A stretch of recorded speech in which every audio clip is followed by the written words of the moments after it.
The land reform question in Africa is not new or simply black and white. In South Africa, it's reigniting debate, raising questions about ownership, race, and even what constitutes a refugee in the United States.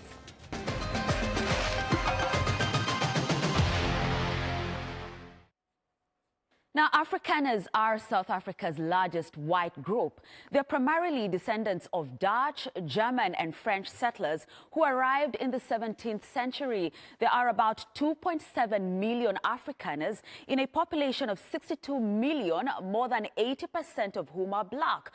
But a 2017 government land audit revealed that white people own 72% of agricultural land, while black South Africans owned just 4%. In January, President Cyril Ramaphosa signed a controversial land expropriation law that allows for land seizures by the state without compensation if it's in the public interest. U.S. President Donald Trump says Afrikaners are being persecuted, and that's why he's granting them refugee status. Kubra Akoch reports. These white South Africans are among the 49 Afrikaners granted refugee status by the Trump administration. The controversial move comes at a time when the U.S. is blocking mostly non-white refugees fleeing war and persecution. Farmers are being killed. They happen to be white, but whether they're white or black makes no difference to me. But white farmers are being brutally killed, and their land is being confiscated in South Africa. The South African government disagrees. But there is no data at all that backs that there is persecution of white South Africans or white Afrikaners, to be more particular, who are farmers.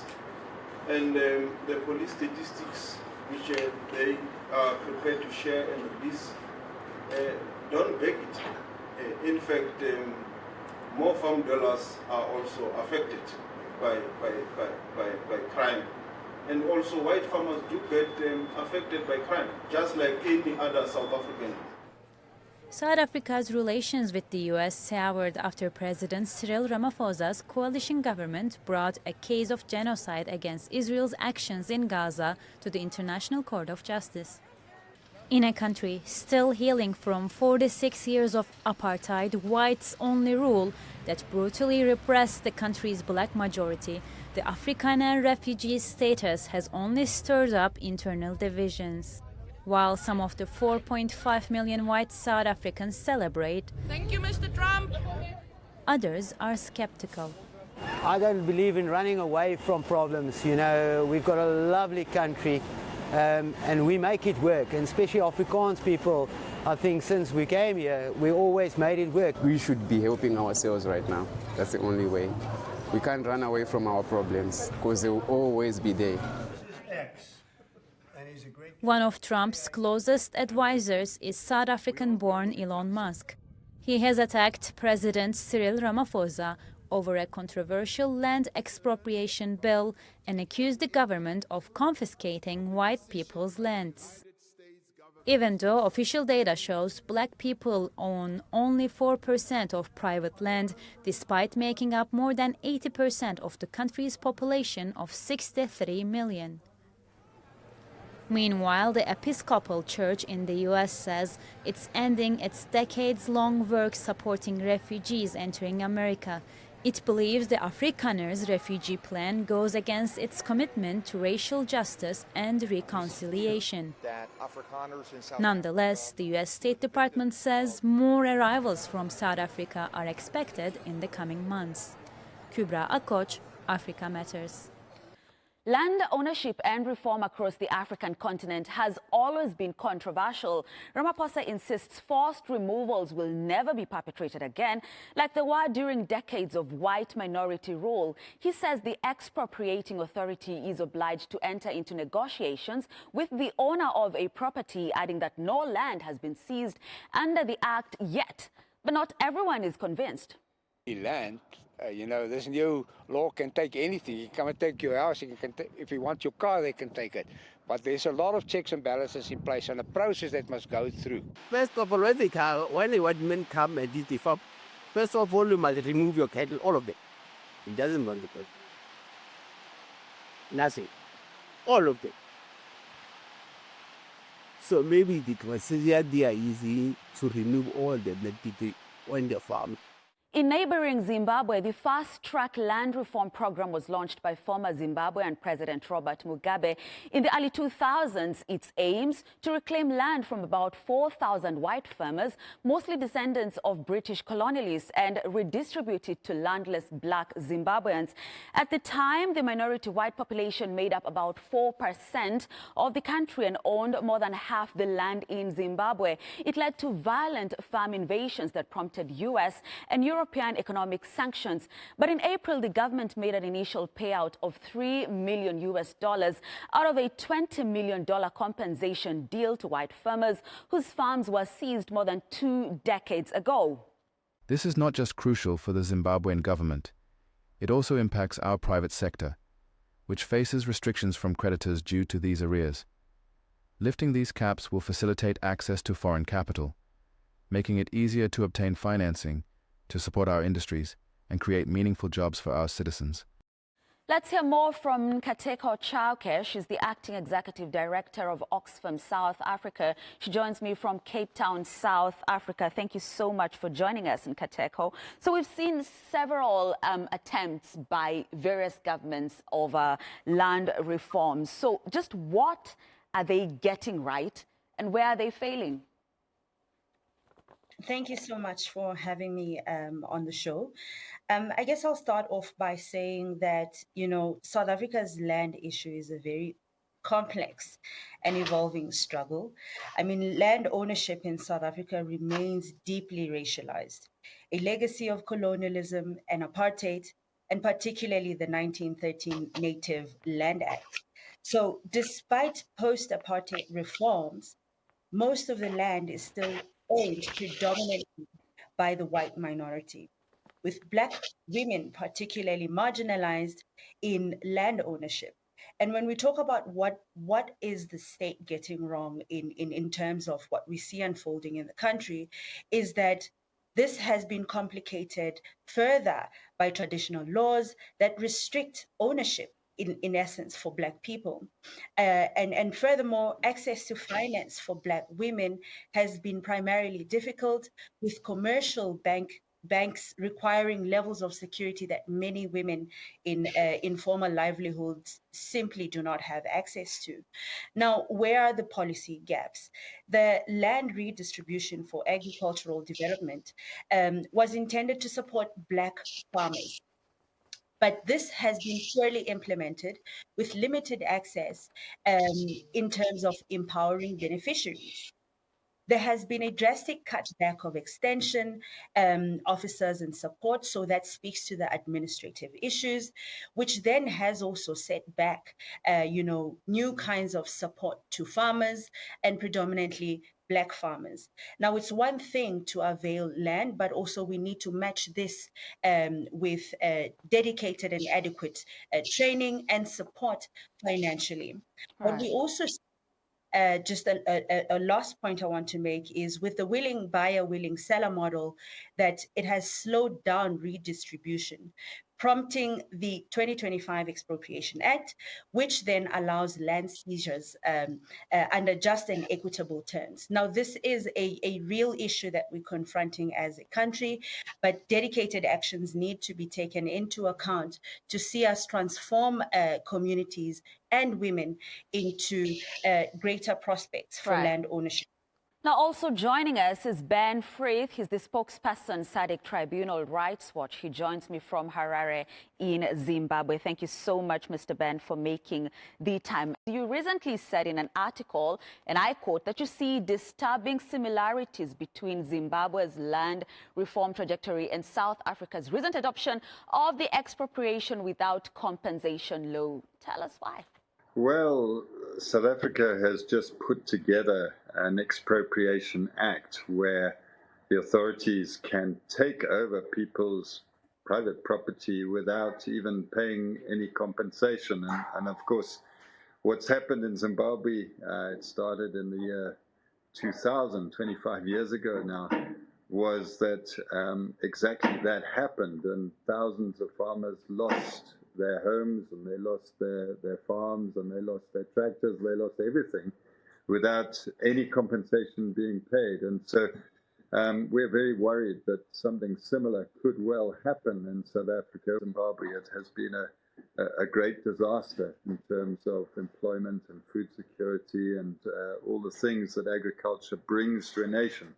So, you know, property rights are so instrumental to making a nation thrive and do well. And when property rights are taken away, it's like the foundations of a house being taken away from that house. The house collapses. So, yeah, we're very concerned about what's going to transpire in South Africa at the moment. Right. And Kateko, in neighboring Zimbabwe, I mean, white farmers are being compensated. So you did say this is a complex issue, and I agree, really complex. So do you think white farmers are actually owed anything? And because we're talking about the white farmers, let's talk about the black farmers as well. Should they also be compensated for what they lost? Absolutely, and hence where I begin by saying that land ownership is a complex issue. I mean, just from when you see the context in South Africa with the land register not adequately updated, but also the issues that I'm bringing about gender, in rural settings as well to facilitate access, but also for Black people. So essentially, the Land Expropriation Act introduces a new environment where we should be considering support around agricultural training, infrastructure, financial support. So when we talk about support and compensation, we have to apply a holistic lens around redistribution and what that means for historically marginalized communities. But I did ask about white farmers being owed anything. Do you think? Kateko, are you avoiding the question? I mean, I really, while this is a political issue in the country, we also need to take into context the unfinished transformation project in South Africa. The fact that land is heavily amassed in the hands of the white minority tells us just how much we need to be very dedicated and particularly around our redistribution mechanisms. Are they owed anything? South Africa is still on its transformation journey, and the parameters of the law set out clear measures of how this should be approached. So in essence, the current discourse around land is heavily politicized. We see what's happening in the US, and framings around whether white people are owed anything is actually prompting and fueling the kind of narrative that is delegitimizing South Africa's process right now. So I would say that we have to locate this conversation in a transformative agenda that seeks to invest more in Black land ownership, while ensuring that farmers, particularly Black small-scale farmers and commercial farmers, are introduced into market and fully equipped with the kind of support that they require. Pretoria says that no land is yet to be seized, and it also says that this is going to be done where, you know, it's in public interest to do so. Those words, public interest, what do you read into those two words? Well, those are dangerous words because the public interest can essentially mean anything. And we had a case here in Zimbabwe where we were registering a judgment that we got in the SADC tribunal, which is the highest court within the SADC region, 16 countries. And the judge, Justice Patel, argued that, well, it's in the public interest not to register this judgment. Now, the Zimbabwe government had committed to apply whatever the court said, but it was those two words were used, public interest, and they stopped the judgment from being even argued what public interest actually meant here in the courts in Zimbabwe. And so it's a very vague and dangerous legal term, I believe, public interest. I mean, the government has already started the process of compensating white farmers, and you are one of those white farmers, Mr. Ben. And earlier on, I saw or heard you say that you want to be allowed to farm, that you would rather restitution as opposed to compensation. Are you gonna take or accept or receive the compensation yourself? Well, in the Zimbabwe context, there has been a move towards doing some kind of compensation, but only $3 million has been put towards it, which is a drop in the ocean when you look at thousands of farms and all the various infrastructure on that farms. $3 million is not a lot of money. And so I think the Zimbabwe government is not really being very serious 25 years on in only putting $3 million towards compensation. So I don't think compensation is on the table at this stage. Restitution, I believe, is something that we would definitely go for. And what do you mean by restitution? Well, to be allowed to go back to our farm and start rebuilding it again. At the moment, we had a government minister take over the farm, and he was not a farmer. He was over 80 years old, and he hardly even went to the farm from 1 year to the next. And so the farm ran into the ground. So it would mean a lot of work, and it would mean a lot of investment. But if the rule of law was to prevail and we were allowed to go back, I believe that that farm could be rebuilt, and many other farms as well. Zimbabwe needs agriculture. It needs skilled farmers. It needs people that are willing to make their skills useful to the nation. So that's, I believe, would be a win-win for everyone, actually, at the end of the day.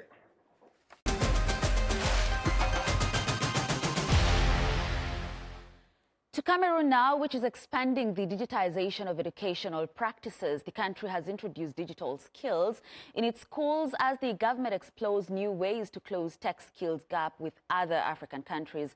Arison Tamfu reports from Douala. At the Higher Institute of Management Studies in Cameroon, laptops are gradually replacing textbooks in classrooms.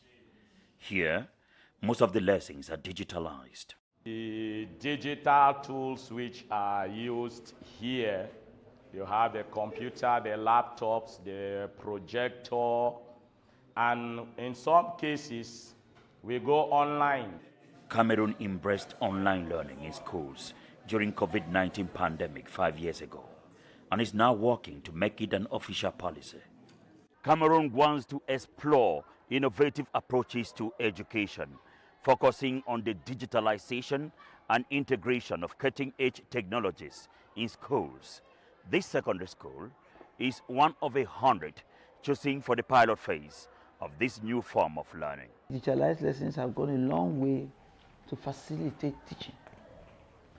Because a teacher who just leaves school and doesn't have the experience on how to prepare a lesson, you just need to go to the hard drive, pull out your lesson, and then while teaching, you know when to put in extra emphasis, put in emphasis or not. So it has gone a long way to facilitate teaching. Back in the classroom at the Higher Institute of Management Studies, students say digitalization is improving their performance. Me, before using digital tools, was kind of tedious because it's not easy to go from one textbook to another looking for resources, but with the use of digital tools, you can easily get access to resources online. The government says embracing digital technologies and incorporating them into classroom practices is crucial for modernizing teaching, but there are hurdles. The World Bank says 71% Cameroonians have electricity, and the government estimates that about 4 million people living in rural areas are not connected to the national grid. Observers say until long-term solutions are provided to these challenges, fully digital classrooms still hang in the balance. Arison Tamfu, Africa Matters, Douala, Cameroon. In Nigeria, authorities appear unfazed by recent U.S. tariff hikes. They say the country is well positioned to navigate global trade disruptions thanks to Washington's exemption of oil exports, which is Nigeria's mainstay. But industry stakeholders are concerned that other sectors worth about $5.5 billion US may not be as lucky. Timothy Obiezu tells us more from the capital, Abuja. Shitu Mohammed cultivates rice, maize, wheat, and sorghum. And this is where it's all processed for export. His main markets are Europe and the United States. But with a new 14% tariff on non-oil goods headed to the US, he is worried about tighter profit margins. You are in my factory now. For 3 days, no light.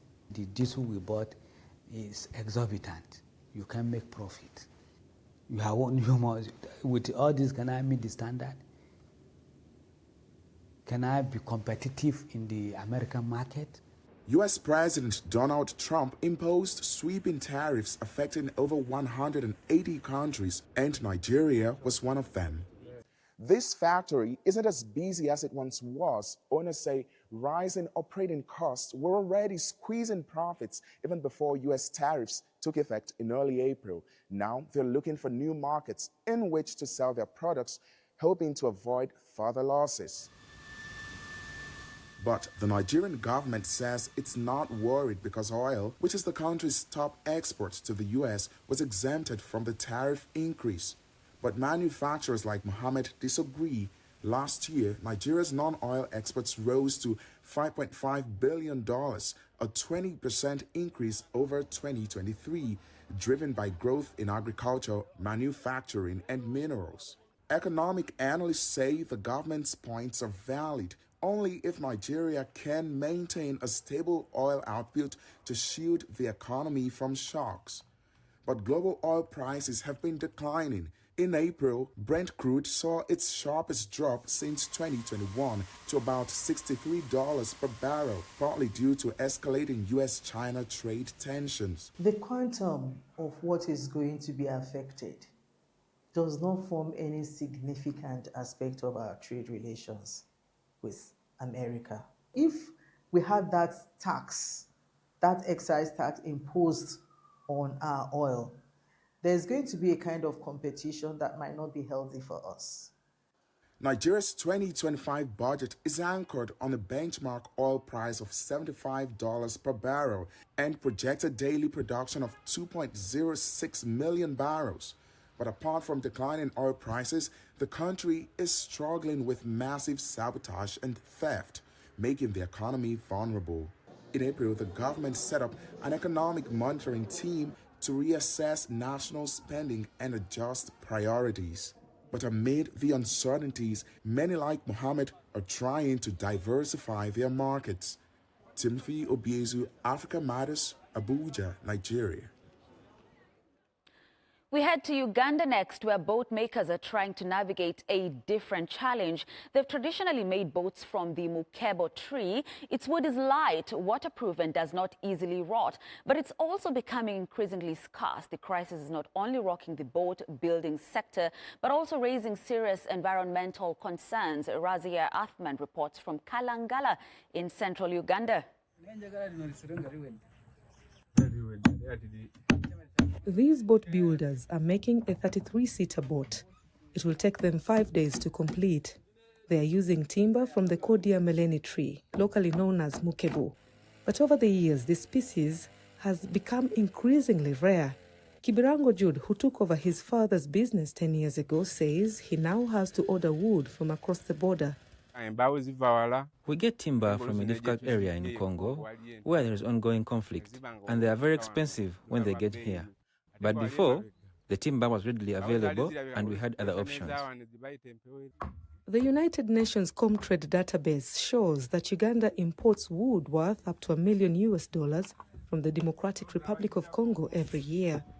Dumba Musaja Genda says he waited for days at the border for very few pieces of timber that have doubled in price to about $11 each over the last 6 years. This timber is found very far inside Congo, and there are rebels there who disrupt ferrying, and we buy in dollars. Once finished, this boat will sell for about $2,000.